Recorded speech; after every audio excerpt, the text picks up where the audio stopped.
evening, Black people and all allies fighting for Black liberation, Black prosperity, and Black joy. I'm Charles Blow, and welcome to Prime. One of the most closely watched and possibly history-making state races just added another candidate to the mix. New York City public advocate Jumaane Williams announced today he is officially jumping into the New York governor's race. He tweeted this video announcement touting over a decade of experience as an elected official. Take a listen. As I move around our state, I can see that we all want similar things, face similar obstacles, struggle against the same entrenched systems. There is a movement building in New York, a courageous, progressive movement that challenges the powerful and helps restore that power to the people. A movement I'm proud to be a part of.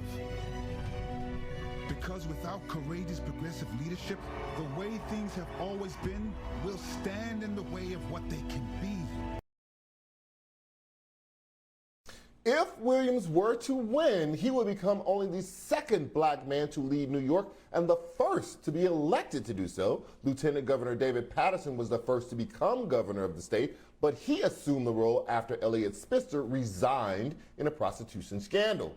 Williams is now the third Democratic candidate to throw their hat into the ring. He joins Attorney General Letitia James, another Democrat from Brooklyn, and his predecessor in the Public Advocate's Office, and current Governor Kathy Hochul. Outgoing New York City Mayor Bill de Blasio has filed the paperwork to run, but he has not officially made an announcement. It's still very early, but according to one recent poll, Williams may have a tough road ahead. In a hypothetical matchup, Hochul leads the group with Williams currently in last place. On the other side of the aisle, there is also an interesting field of candidates, including Rudy Giuliani's son, Andrew. Joining me now to discuss is Democratic candidate for New York Governor Jumaane Williams. Jumaane, congratulations on jumping into this race.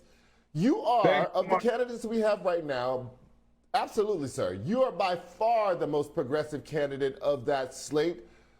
There have been some progressive victories, particularly in a kind of congressional districts close to the city, but particularly in the last election, progressives in general in New York and also across the country did not fare as well. How do you think your progressive message will land with the voters of New York? You know, I think a big part of the problem has been the Democratic Party refusing to officially adopt a progressive vision. So we've spent more time pushing back on these things and kind of aligning with Republicans and either pushing back on progressive ideals or just saying we're the party of at least we're not them. And what I found is that when people actually embrace these policies and explain them to the American people, explain them to New Yorkers, and show how these policies actually will get you the housing you need, the health care you need, the ability to get a job that pays well, people really respond to it. So I think it's really been a lack of courage from the Democratic Party. And what we're seeing is that people are responding to elected officials who are not status quo. So, Jumaane, what specific progressive policies would you advance that none of the other Democratic candidates are espousing? You know, I've tried to really figure out and define what this word progressive means. And it's funny, even the people who push back on progressives will then say they are progressive themselves.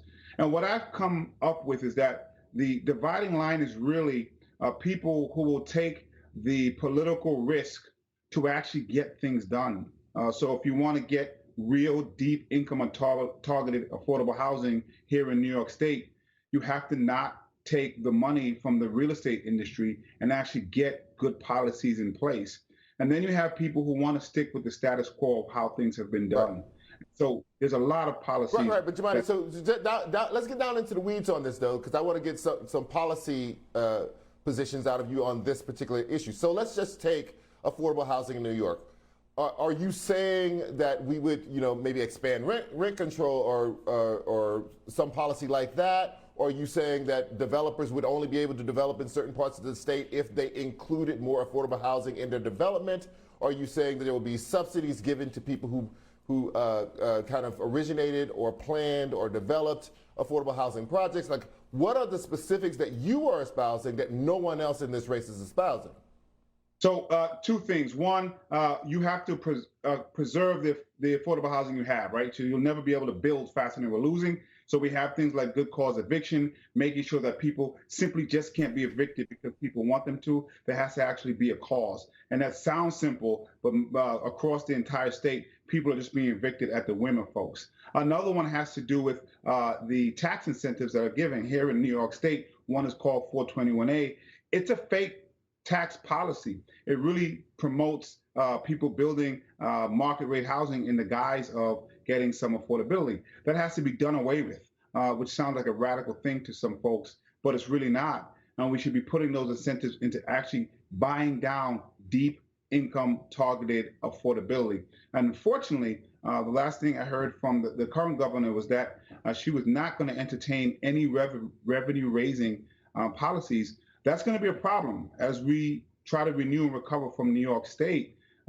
We're not going to have the same one-time money that we did this year. So that means we're going to have to raise revenue. And so if we're going to start from the line of we're not going to raise any revenue, including from the people who actually made more money after the pandemic than before, how are we going to actually buy down this deep affordability? So you and Tish James, both from Brooklyn, black man, black woman, both were public advocate. Is there any, are you running the risk in any way of divvying up the vote between the two of you? Even if you have different policies, there is kind of a provinciality to kind of the home court advantage.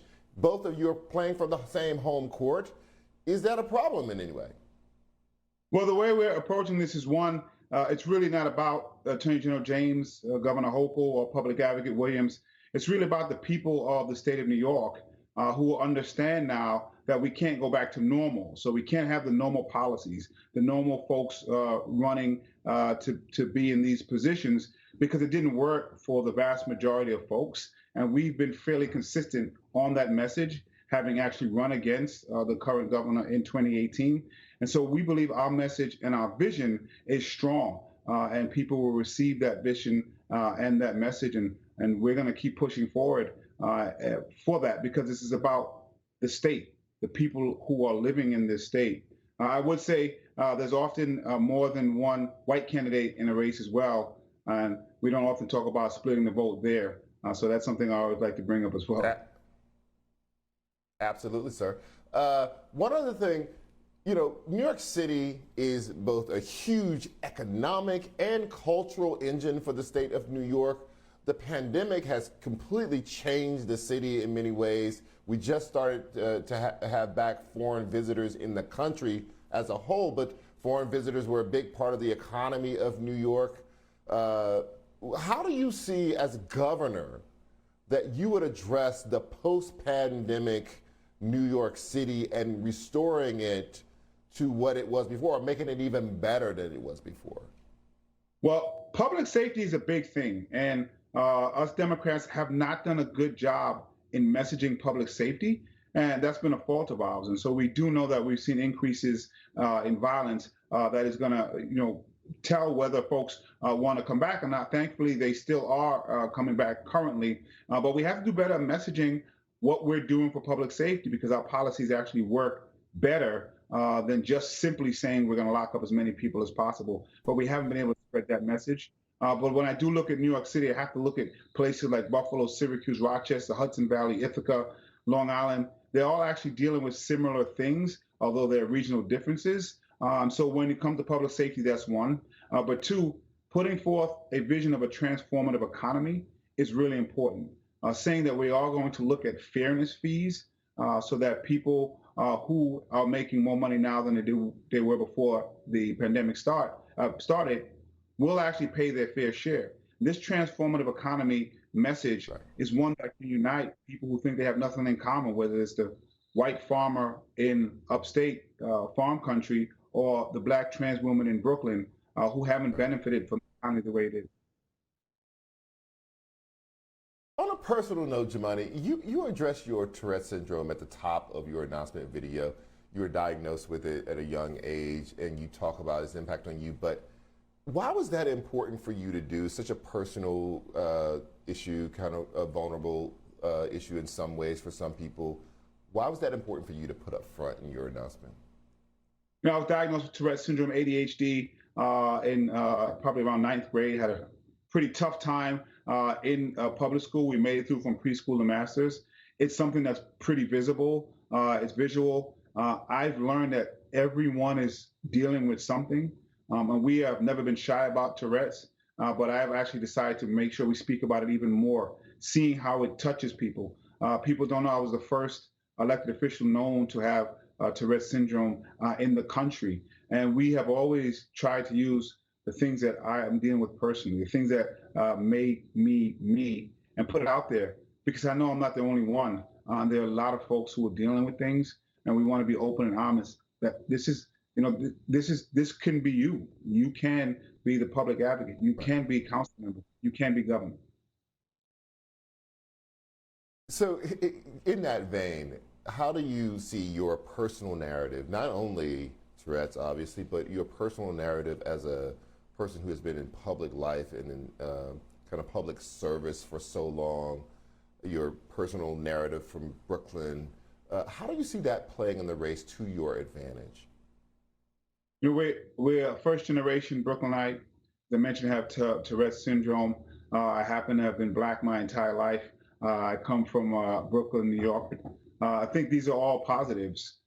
I also know that people identify with authenticity, and people are tired of elected officials and politicians who don't present themselves as authentic.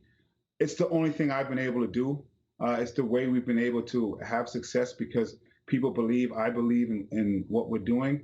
And we're really just trying to show where we've come from is where everyone has come from. And people are trying to do their best to live the best lives that they can. My parents came here from a small island of Grenada to have a better life for themselves and their children. And I'm going to do my best to make them proud. And there are a lot of people in New York State that can understand and identify with that story. Jumaane Williams, thank you for joining us tonight, and congratulations on joining the race. I hope that you'll be back during the race so we can catch up with you and see how things are going.